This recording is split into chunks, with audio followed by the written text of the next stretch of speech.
In this module, we will discuss dietary needs and nutrition strategies for athletes.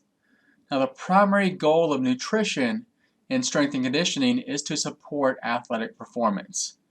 Therefore, a general understanding of nutrition principles and applications is essential for strength and conditioning professionals so that they can provide consistent, accurate information to their athletes.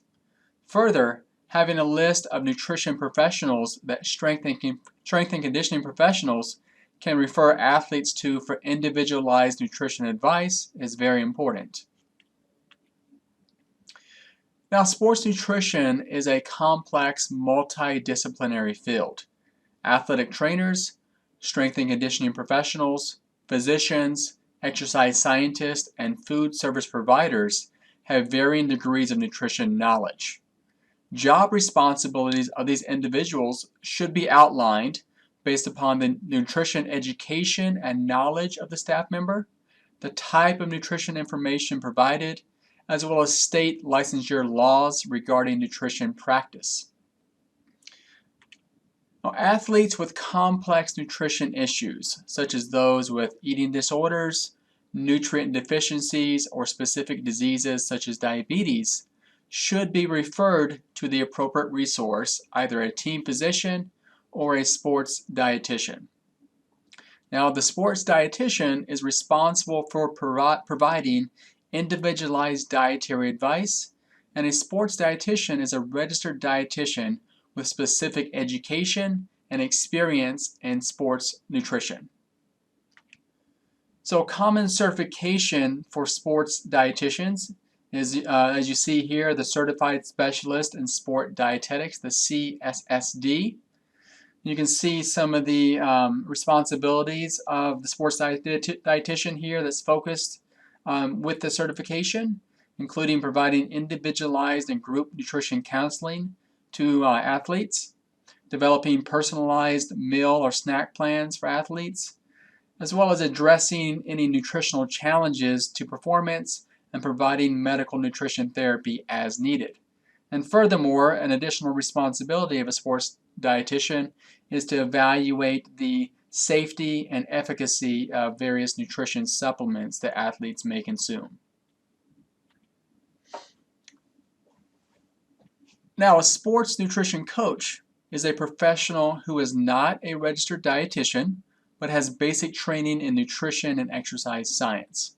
For example, the strength and conditioning coach can act as a sports nutrition coach, providing basic nutrition education as well as suggestions. More complex situations in which food or nutrition is being used to treat or manage a medical condition require medical nutrition therapy and fall under the role of the sports dietitian. However, sports nutrition coaches may obtain additional education by getting a sports nutrition certification. You see some of those listed here from the American Council on Exercise. There's a fitness nutrition specialist certification, and from the International Society of Sports Nutrition, a sports nutrition specialist, as well as certified sports nutritionist.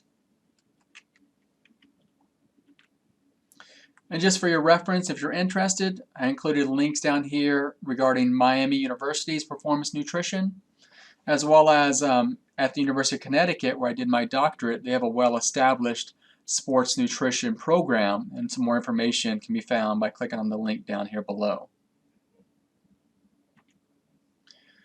Now, the recent joint position statement regarding nutrition and athletic performance is a great read for those interested in learning more about the current energy, nutrient, and fluid recommendations for athletes. Now, athletes' dietary practices over time will influence their overall health and performance. In addition, each athlete's dietary needs differ from those of age and sex-matched sedentary counterparts because of the physiological demands of his or her sport. However, we have to keep in mind that the nutrition goals and requirements that we'll talk about in the upcoming slides are not static for athletes. And what athletes eat and drink before and during competition can affect their performance, while their post-event meal has a greater impact on their recovery. And if the time period between meals is short, let's say less than 24 hours, then performance in the next game or event may be impacted by their post-event meal. So some take-home messages from this joint position statement is that nutrition should be personalized and periodized for each individual athlete, taking into account the athlete's specific performance goals, food preferences, and demands of training as well as competition. When we're talking about competition nutrition strategies, those should focus on providing adequate energy to meet the demands of the event, and those demands are going to vary based upon the sport. And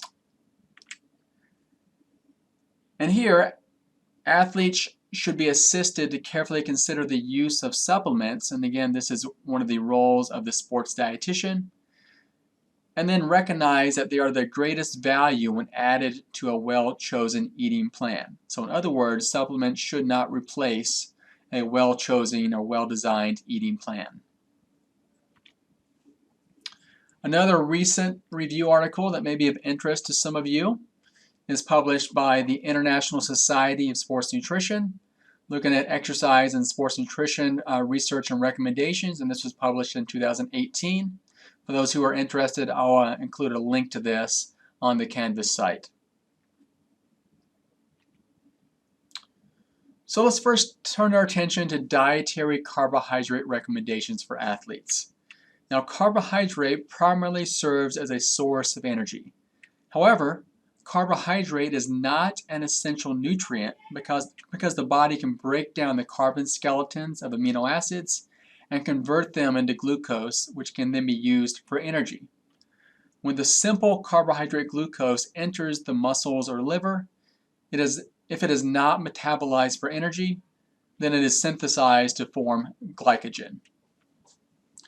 So numerous studies over the years have shown that dietary carbohydrates can improve aerobic exercise performance, as well as performance in high-intensity intermittent sports, such as soccer.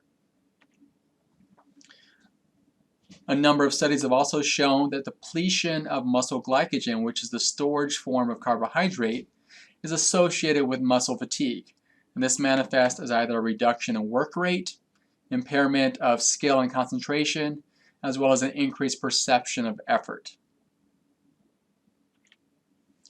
So some recommendations here for aerobic athletes who train for long durations, and we'll define that as greater than 90 minutes per day. So we're talking about those elite aerobic athletes here. It's recommended that they consume carbohydrates at 8 to 10 grams of carbohydrates per kilogram of body mass per day. In terms of those strength or sprint athletes, they have lower carbohydrate recommendations of 5 to 6 grams of carbs per kilogram of body mass per day. And from the NSCA textbook, this is a direct quote, they say that athletes adapt to low carbohydrate diets, which will decrease their reliance on carbohydrates as a fuel source during exercise. And we'll look at a recent study to support that statement here in the upcoming slides. So in terms of nutrition for aerobic endurance performance as well as recovery, going back to our focus of aerobic endurance athletes, we've already talked about the recommendations for dietary carbohydrate intake per day of 8 to 10 grams of carbs per kilogram of body mass per day.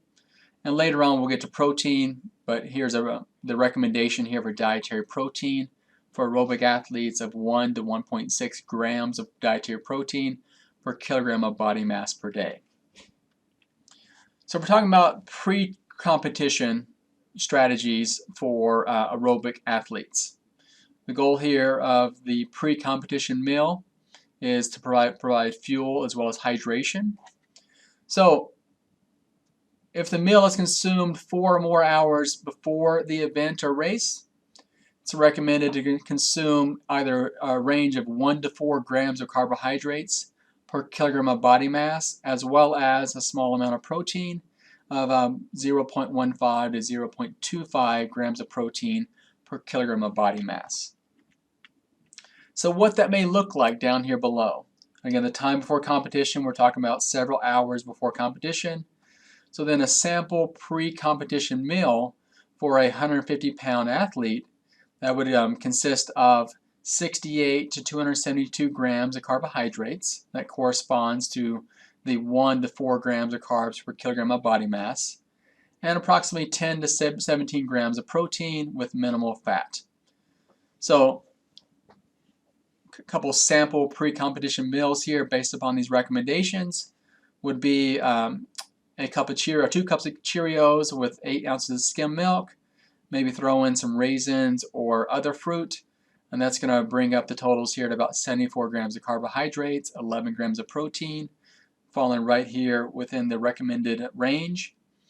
Or those athletes, another example here would be 2 egg whites and 2 pieces of toast consumed 4 hours before the event, providing 72 grams of carbohydrates and 17 grams of protein. Now for the post-competition meal. During the post-competition time period, the goal here is to rehydrate, replenish, and repair any muscle damage that has occurred as a result of exercise. So recommendations call for 1.5 grams of carbohydrates per kilogram of body mass within 30 minutes post-exercise, and 10 or more grams of protein within 3 hours post-exercise. However, the exact time period has not yet been well established.